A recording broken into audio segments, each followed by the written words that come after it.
tutti esari, io sono Cecilia e bentornati sul mio canale.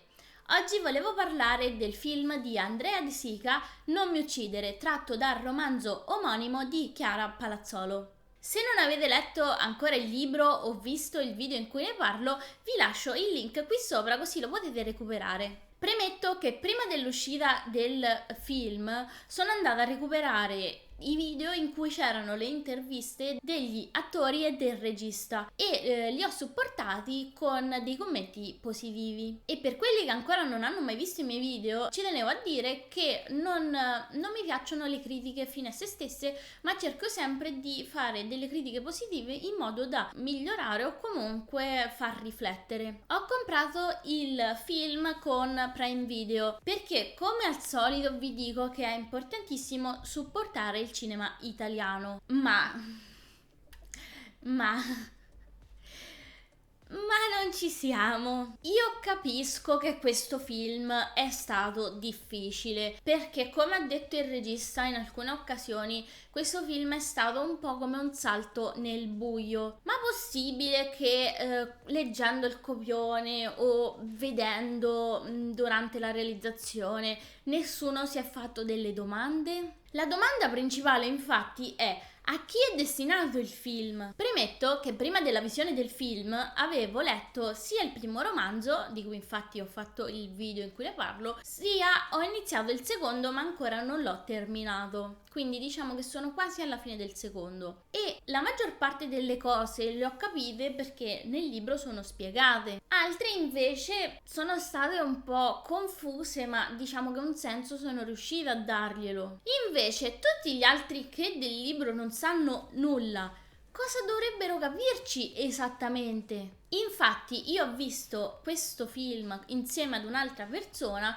e questa persona non ci ha capito nulla. La domenica seguente ho sentito mia nipote e, indovinate un po', anche lei l'ha trovata palesemente confusa. Quindi ho cercato di fare questo video per ordinare un po' le idee e magari dare qualche spiegazione in più. La prima cosa di cui volevo parlarvi è la realizzazione concreta del film. Ebbene, mentre nel libro sono 3 libri e quindi è una trilogia, nel film credo che sia stato messo insieme il tutto, cioè quindi i 3 libri in uno, perché all'inizio parte con il primo libro e poi sfocia nel secondo, perché alcune scene le vedo nel secondo, ma essendo che io Robin ancora non l'ho mai visto, credo che appunto sfoci anche nel terzo. Quindi domanda per il regista: perché non è focalizzato l'attenzione solo sul primo libro, che tra l'altro è anche autoconclusivo, e magari facevi una cosa più chiara da capire per chi i libri non li ha letti per niente? Il primo libro è totalmente introspettivo e vediamo la crescita della protagonista in cui scopre se stessa, scopre quello che le è successo e scopre come andare avanti. A parte che si potevano presentare le situazioni e i personaggi in modo un pochino migliore, il problema principale è che il fulcro del primo libro non è questo. Il fulcro e l'attenzione del lettore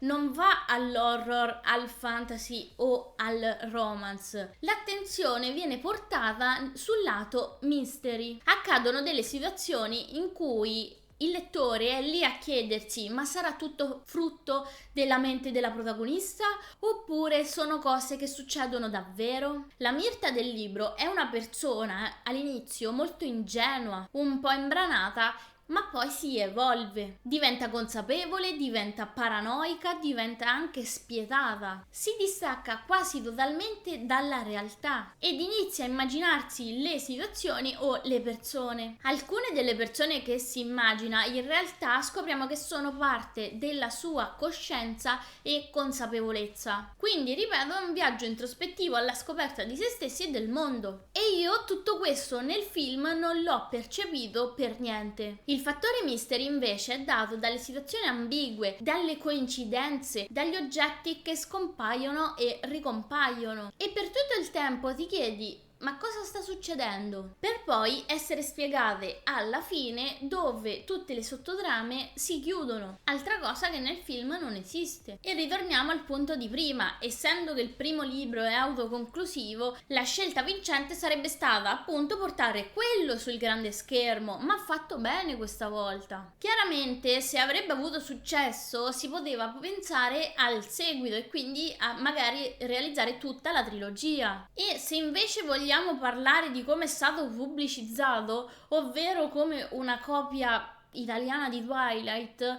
anche se per personaggi, genere, situazioni non c'entra assolutamente nulla, mi dispiace dirlo, ma Twilight è realizzato meglio. Sarà vero che Twilight ha tanti problemi, ma è anche vero che il telespettatore riesce a guardare l'intero film senza farsi troppe domande. Non gli serve una spiegazione delle scene e in linea generale intrattiene. Quindi, riassunto di questa parentesi, per le prossime volte bisogna concentrarsi su una cosa sola e farla bene. Un'altra critica va alle riprese. Fai un film in Italia, abbi l'accortezza di valorizzare il territorio. Nel libro mi ero gasata tantissimo perché era ambientato in Umbria, Monte Subasio, Perugia, Terni, Foligno, Assisi, per non parlare della marea dei paesini di montagna. Tra l'altro, piccolo appunto, vi lascio il link qua sopra quando lo pubblicherò.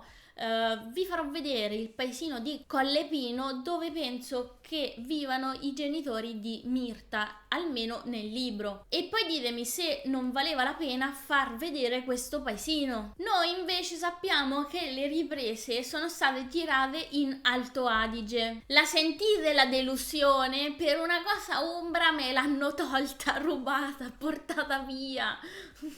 Ok, diamoci un contegno e proseguiamo. Ma voi riconoscete qualche luogo? Cioè, è tutto così anonimo, talmente anonimo che potrebbe essere l'Italia come qualsiasi altra nazione, tipo. Un'altra piccola critica va all'attore che interpreta Robin, ovvero Rocco Fasano. Chiaramente non perché magari non sia stato bravo. Insomma, io ho visto Scam Italia e mi era piaciuto tantissimo, ma semplicemente perché con il personaggio di Robin c'entra poco o nulla e poi è troppo giovane. Non ho capito se hanno scelto un coetaneo della protagonista per un fattore di target a cui è destinato il film, ma il Robin del libro è totalmente differente. Stiamo parlando di un uomo e non di un ragazzo. Il Robin del libro, per esempio, è molto alto, muscoloso e, un'altra differenza importante, ha 30 anni. Quindi anche visivamente c'è una gran differenza di età. Tra l'altro, dietro ha tutta la sua vita, un lavoro con cui si mantiene, dei propri interessi e un circolo di amici. Mentre appunto il Robin del film è un personaggio che noi percepiamo come essere piatto. Dice che è solo al mondo e non sappiamo letteralmente nulla di lui, a parte che si droga, ma non è molto su cui basare un personaggio.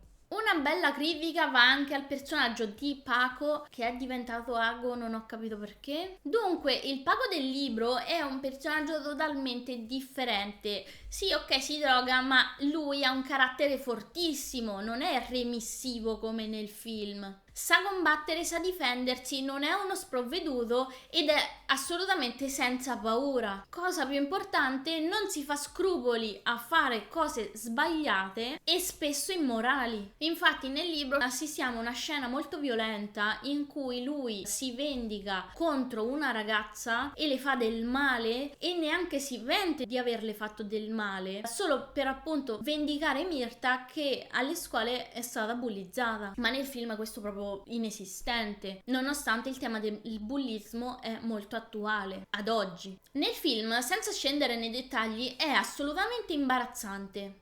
Per carità, fisicamente lui è perfetto, ma il carattere che gli hanno voluto dare non c'entra nulla. Infatti vediamo un semplicissimo sfigatissimo tossico. rappresenta il classico stereotipo del fifone, del vigliacco intimidito, insomma una persona inetta. E questo, come dicevamo in precedenza, è assolutamente fuori dal personaggio. Per non parlare dell'attrice che interpreta Sara, ovvero Silvia Calderoni. Gli hanno dato dei dialoghi imbarazzanti, pieni di spiegoni e totalmente fuori dal personaggio. Infatti Sara del libro non parla quasi mai. Soprattutto non spiega le cose. Ma la cosa più fuori dal personaggio è l'età dell'attrice. Infatti nel libro è quasi una coetanea di Mirta, ci corrono circa 6 anni credo. E addirittura nel secondo libro finiscono per innamorarsi. Quindi mi sembra un po' fuori luogo che l'attrice che la interpreta sembra quasi essere sua madre, diciamo. Ok, l'amore magari non ha età, quindi va bene che tanti si innamorano di persone più grandi o più piccole, ma nel contesto dell'adattamento del libro non c'entra assolutamente nulla, è fuori dal personaggio. Anche Mirta stessa presenta dei problemi, perché è vero che l'attrice magari è fisicamente così, ma dopo la morte di Mirta, quindi quando risorge, ci sarà un episodio che farà creare una seconda personalità a Mirta, ovvero Luna. Questa personalità servirà a far sopravvivere la protagonista sia dal lato psicologico sia dal lato fisico, ma nel film questa cosa non verrà percepita. Noi vediamo solo che a un certo punto lei dice: non chiamarmi Mirta, chiamami Luna, oppure mi chiamo Luna, non lo so, non me lo ricordo. Però appunto, capito, non si percepisce questo distacco tra Mirta, che era ingenua, allegra, spensierata, a Luna, che è la parte peggiore di lei ed è spietata e aggressiva. Ennesima critica: il nemico principale, i benandanti, sono l'opposto di quello che dovrebbero essere, spiegati malissimo e senza potenzialità. I benandanti del libro hanno i mezzi e dei poteri, se vogliamo chiamarli in questo modo. Tradotto, tra i titoli di coda ho visto che uno dei personaggi è segnato con il nome di Battitore. Sapete che cos'è un battitore? Certo che no, non è spiegato, però viene chiamato così appunto nei titoli di coda. Questo Comunque ci torneremo nella parte spoiler. Ok, quello che volevo dire nella parte spoiler free penso di averlo detto tutto. Andatevi a guardare il film, fatevi una vostra idea e se ci capite poco o nulla tornate qui da me che vi spiego qualcosa in più. Parte spoiler tra 3, 2, 1... In realtà mi ero scritta una lista in cui analizzavo durante la linea temporale tutte le parti che andavano o non andavano. Quindi, cambio di rotta, analizziamo i punti salienti. Per primo, mentre nel libro ci troviamo in una discarica, qui ci troviamo in una cava, nella quale praticamente si vanno a drogare perché non c'è nessuno. Ora, ci viene fatto vedere che si drogano con una specie di collirio. Se ve lo state chiedendo, sì, è quella la causa della morte, ma non è quello che li ha fatti trasformare. Nel libro è molto più facile da capire e razionalizzare perché si fanno sia di ecstasy che di eroina, ma usano delle semplicissime siringhe e quindi vanno in overdose e finisce lì. Tra l'altro, mentre nel film si vuole far passare Mirta per persona che vuole sperimentare, nel libro è totalmente l'opposto, è una cosa molto più grave. Lei ci andava ogni sabato regolarmente perché sapeva che Robin prima o poi si sarebbe suicidato e non voleva farlo morire da solo. Infatti la notte in cui sono morti lei lo sapeva e l'avevano scelto insieme. Siamo nel 2002. Questo non si percepisce affatto perché le mode le hanno quasi totalmente toppate. Anche la data della morte di Mirta è sbagliata, infatti non è il 19 febbraio 2002 ma è il 17. In ogni caso erano seppelliti a terra e questo ci dava un'idea ben diversa della sua forza fisica. Ok che hai rotto la bara e sei uscita dal tombino, ma vuoi mettere anche a sollevare 2 metri di terra?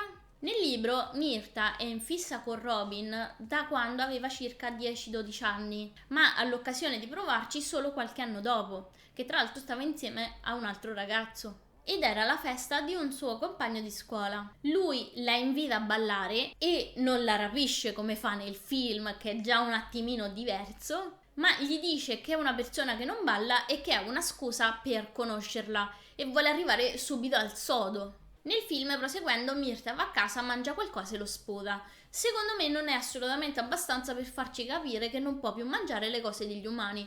Infatti nel libro proverà diverse cose e ci andrà anche in paranoia per questo fatto che non riesce a mangiare. Infatti lei prenderà un sacco di razioni, biscotti, qualsiasi cosa, ma dopo il primo morso non riuscirà più a inghiottirle. Pensa che questo sia il fattore per cui si sta indebolendo e quindi pensa che se non riuscirà a mangiare qualcosa in breve tempo tornerà ad essere morta, diciamo, e quindi si sforza continuamente di farlo e in compenso però beve un sacco di liquidi e in genere acqua, cosa che nel film non vediamo mai. Quello che non è chiaro è che Myrta non riesce a parlare fisicamente, non riesce proprio a dire le parole, ma nel film questo non è chiaro e la prima volta che ci proverà sarà in discoteca. Quando iniziano a comparirle le macchie sul corpo, non sarà solo quello. Nel libro infatti inizia a irrigidirsi, il suo corpo funzionerà diciamo quasi a metà. Pensa che sta morendo e vuole lasciarsi andare, cade proprio in depressione.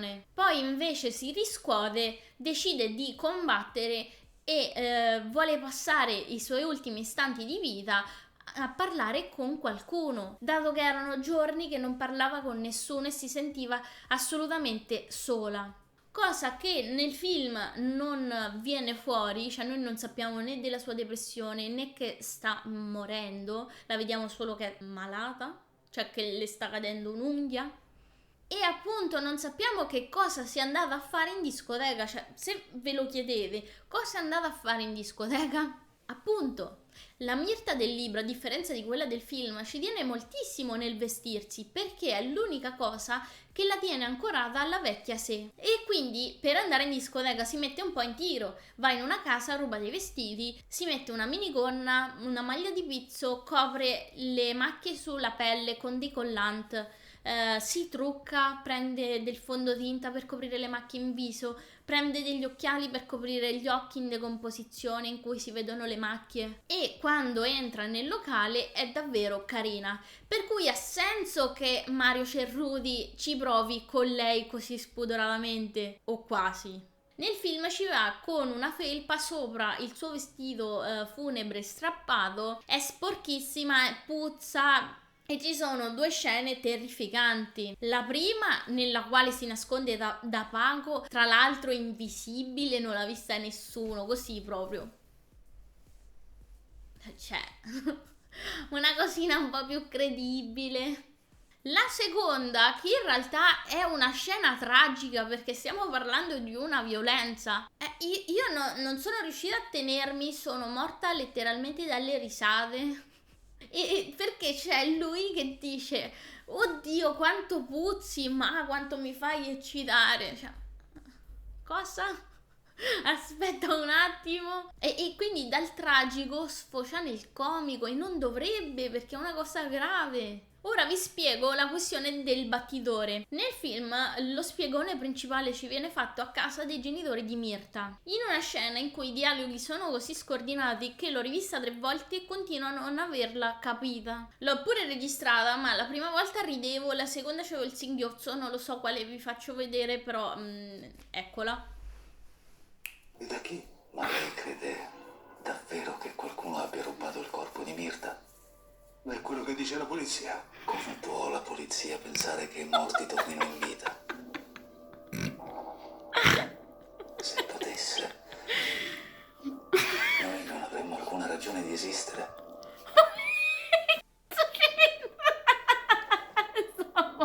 Cioè adesso ditemi che c'entra perché io non l'ho capito. Comunque nel libro troviamo delle macchine nere, in realtà delle berline, che girano una in fila all'altra. Tutte in fila? Vabbè. E solo successivamente scopriamo che un battitore è un uomo, un benandante, dotato di fortissimi poteri telepatici. Quindi appunto parliamo di telepatia e che lui è in grado di comandare gli altri benandanti con il pensiero e quindi facendoli muovere tutti insieme. Oltre a questo, in generale, un battitore è in grado di influenzare qualsiasi persona umana. Solo i soprammorti fanno resistenza. E questo sarà un altro dei motivi per cui i benandanti li vogliono sterminare. Ma noi questo nel film non lo vediamo, non lo vediamo! Nel film ci vengono presentati come organizzazione con i soldi, big money, le grandi equipaggiamenti, e poi li vediamo nel concreto in un edificio fatiscente che pendono i muri tra poco dalle pareti, cioè vediamo i armadi con i tubi dell'acqua. Ma come fai a presentarceli in modo equipaggiati, soldi, competenze, cose, e poi ce li presenti in un edificio fatiscente con i tubi dell'acqua? Come armi? Come fa a essere credibile? Passo indietro, nella famosa stanza in cui viene salvata da Robin, dove lei è in catene, diciamo, nel libro ci resterà per 2 mesi e non per mezza giornata. Il suo corpo inizierà così a decomporsi che sulla pelle si creeranno dei buchi. Vi risparmi il resto perché fa abbastanza schifo, anche se è in linea con il genere horror. E questa esperienza le servirà per metabolizzare tutto quello che è diventata e tutte le persone che ha ucciso, perché nel libro non mi ricordo di preciso i numeri, ma stiamo parlando dalle 20 alle 30 persone che ha ucciso in pochissimo tempo. Praticamente questo tempo lo userà per pentirsi di quello che ha fatto e ripromettersi di comportarsi meglio per il resto della sua non vita. Da questo posto viene salvata da Sara, che si era messa sulle sue tracce, ma per trovarla prima ha dovuto trovare Bertozzi e torturarlo per scoprire dove era tenuta prigioniera, ed è per questo che ci ha messo tutto questo tempo. Una delle poche cose positive del film è la continua critica sulla relazione tossica tra Myrta e Robin, perché mentre nel primo libro viene fuori pochissimo, cioè nel senso sia i familiari di Myrta che gli amici di Myrta lo condannano, mentre lei non lo dice mai quasi esplicitamente, e verrà fuori nel secondo libro questa questione. Nel film è palese già dall'inizio. Anche la fotografia mi è piaciuta, le colonne sonore molto di meno. Nel libro, scena dopo scena, ti danno un ventaglio di canzoni che sono perfette per quegli anni, perché ricordo che stiamo parlando del 2002. Quindi mi domando perché non si sono ispirati alle stesse canzoni, magari in versione cover, in versione un po' più moderna, quello che volete, ma perché non avete ripreso quelle? Considerate che io durante la lettura me le sono ascoltate e alcune non erano male per niente. Sempre nella scena della discoteca, se ascoltate bene, c'è una canzone francese. Ma per quale motivo mettere una canzone francese?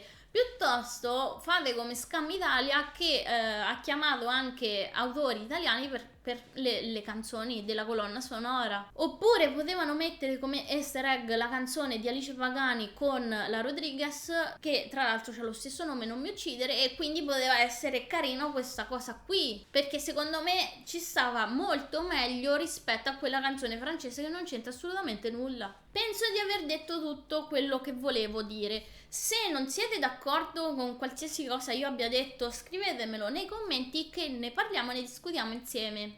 Sempre critica positiva e non critica fine a se stessa, mi raccomando, è importantissima la differenza. Quindi grazie per aver visto il video fino a qui e noi ci vediamo al prossimo video. Ciao! Nella scena bonus volevo farvi vedere che ho lo stesso vestito dell'ultima volta, ma questa volta pulito, perché la Myrta del film, se ci fate caso, è quasi sempre pulitissima, a differenza della Myrta del libro, che è sempre sporca di terra, sporca di sangue, decomposta, bagnata. Insomma, ce l'ha tutti, mentre la Myrta del film, a parte pochissime occasioni, è sempre pulitissima.